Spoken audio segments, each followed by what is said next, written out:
Welcome to week 9 of the Advanced Sprint Distance Training Plan. We are starting a new block. This block is all about developing strength and stamina. So that means specifically that you will be improving your ability to work at submaximal intensities for longer and longer with reduced muscular fatigue and improved efficiency. And the types of workouts that we use to develop these abilities include classic threshold and tempo workouts, and also strength endurance workouts, which basically means low cadence work or big gear work on the bike, hill reps on the run, using paddles in the pool, and so on. Well, the absolute intensity of these workouts is definitely a lot lower than, for example, the short and sharp 30-15s you did on the bike in the last block, or the fartlek runs and what have you. It isn't any less demanding overall, most likely anyway, because you will be doing this type of work more frequently, and so more hard workouts in a week, and you will be spending a lot longer, of course, in those moderately hard training zones. So in terms of energy expenditure, you will be burning through significantly more energy, which means that you really need to focus on staying on top of nutrition and fueling in this training block and in the workouts themselves. It's also important to keep remembering what I've been trying to hammer home in many of these videos: intensity control, both in your harder workouts as well as in your low intensity workouts. So it might be a good point at this point to just talk a little bit more about why we have ranges of paces or power, or ranges of intensities that we prescribe in training rather than a specific number.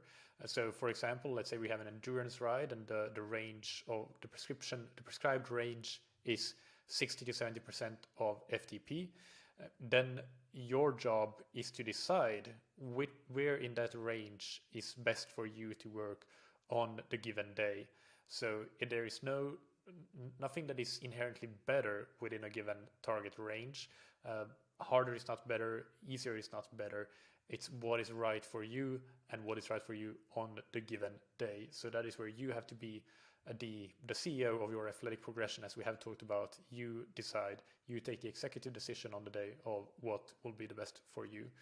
So that's important to remember now as ever, and because I do think it's probably one of, if not the most common mistake, well, one of the most common mistakes that I see in triathletes anyway, is doing the low intensity work too hard. So realize that harder is not always better, and we have certain ranges we work within, and you don't have to force yourself to be at the high end of that necessarily. But the same does go for the harder workouts as well. Although there, if you feel good and feel fresh, then generally people will want to push towards the higher end, and that's okay. But again, keep in mind, we don't just work with power and pace targets. We also have descriptions of how you should feel. So for example, on this run workout, threshold tempo, you should feel like it's a 5 times 4 minutes at 10K to half marathon effort in the first part of the workout, and then 2 times 10 minutes at half marathon to marathon effort. So the prescription is not necessarily a pace or a power here. It's an effort level relatable to actual race efforts.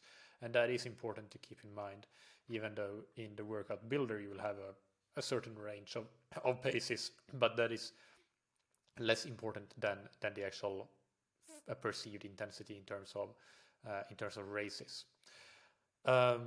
Is there anything else that I want to talk about in this video? No, I don't think so in general terms. So let's talk about some specific workouts. So we have a lot of threshold and tempo work in each of the disciplines. So on Monday we have a tempo threshold swim, we have a threshold tempo bike on Tuesday, and a threshold tempo run on Wednesday.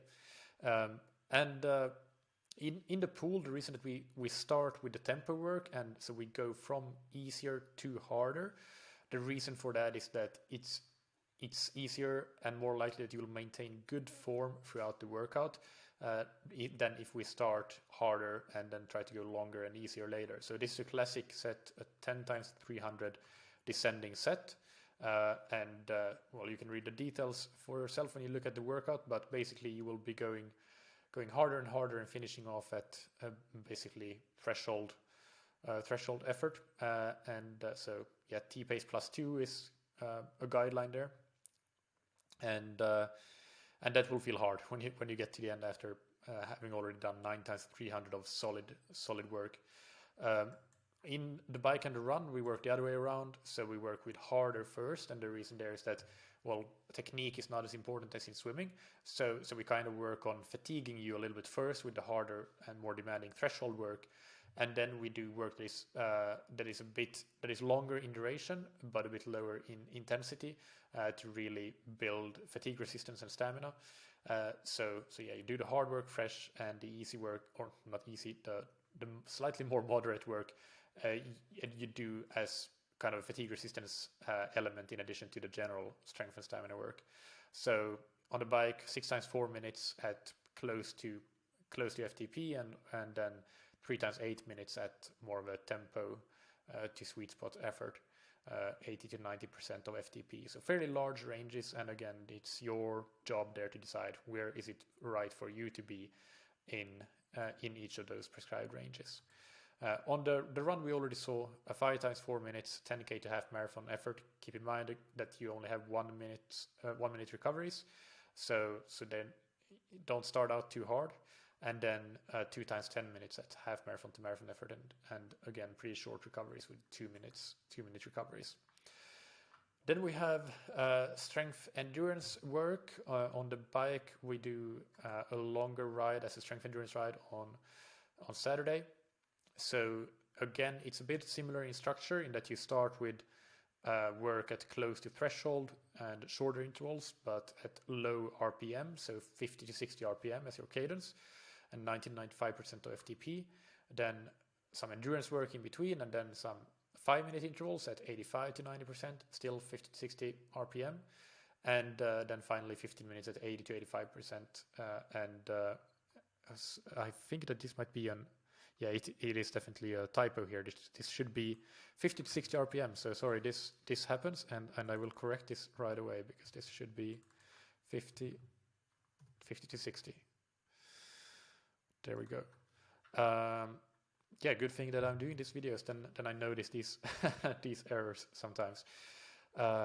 So just check that it's corrected. It is good. So one thing to keep in mind here, and I do comment on this in the workout, I believe that yes, it's definitely there. If you have a history of injuries on the bike, specifically, for example, knee-related injuries, then you might want to be a bit careful with the low cadence work and either work at a slightly higher cadence, like 60 to 70 or even 70 to 80, or just skip it entirely if you really know that you struggle with low cadences. But also another thing is that for a lot of people, it might, if you struggle with low cadence work, it might just be that your bike fit is not good for you. So if you haven't done a bike fit in some time, or you're not sure if you really even have a good bike fit, maybe you have one, but you're not sure if it's good, that might be worth checking, because quite a few of issues with not being able to do low cadence work well has to do with the bike fit not being quite ideal. I should mention as well that this workout can be done either indoors or outdoors. Either one is fine. If you do it outdoors, you probably want to find a good hill, because otherwise it will be difficult to ensure that you can maintain the cadence long enough and maintain the power in the range. So I would definitely say that you want to do the reps on a hill, and then you can just coast down, and how long the recoveries are is less important, to be honest. Like if you have to take slightly longer recoveries, or you want to take some slightly shorter recoveries, just speed down the hill and then do it all again. That's either way, it's fine. So just get the job done when you're going up the hill, and yeah, put in the work, and that's it really.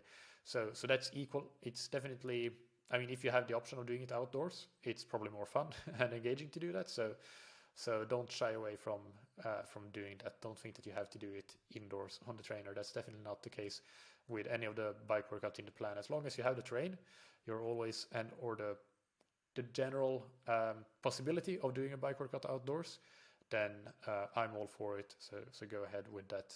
Of course, with safety in mind as a first priority, whatever you do.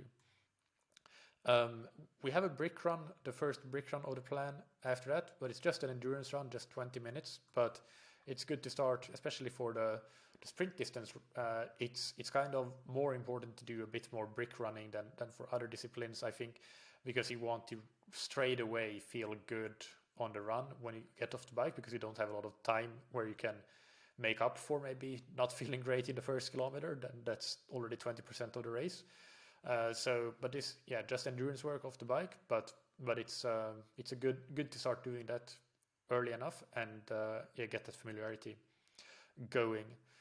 We have a hill reps workout on the run as well. So here is another example of where you don't need to look or shouldn't look at the workout builder or the structure workout quite so literally. You can choose, as is described here, whether you do 3-minute intervals or 5-minute intervals, or even if you have a big hill, you can do 30 minutes up and then 30 minutes down. And the point of this workout is simply to do the uphill running at zone 3 or low zone 4. And you could use a running power meter for this workout if you have that, or use an RPE of 6 out of 10, maybe marathon effort or slightly above marathon effort could be what you're looking to hit here. Heart rate as well is a good one to work with. So yeah, you can break it up however you please, basically. And I do think that if you have a long enough hill, then doing slightly longer intervals, like at least 4 or 5-minute intervals, is probably preferable. That's what I would recommend if you have that option. But if you only have a 1-minute hill, then that's fine. Do 30 times 1 minute up, 1 minute down. Don't go any harder just because it's shorter. Go at the right prescribed intensity. And finally, the strength endurance swim we do have here. So it's a pretty short one, and we don't have. Because we don't want to overload the paddle work, because some people are a bit sensitive to injuries, and especially athletes that are not that proficient technique-wise. But for this plan, for an advanced athlete, it should be fine.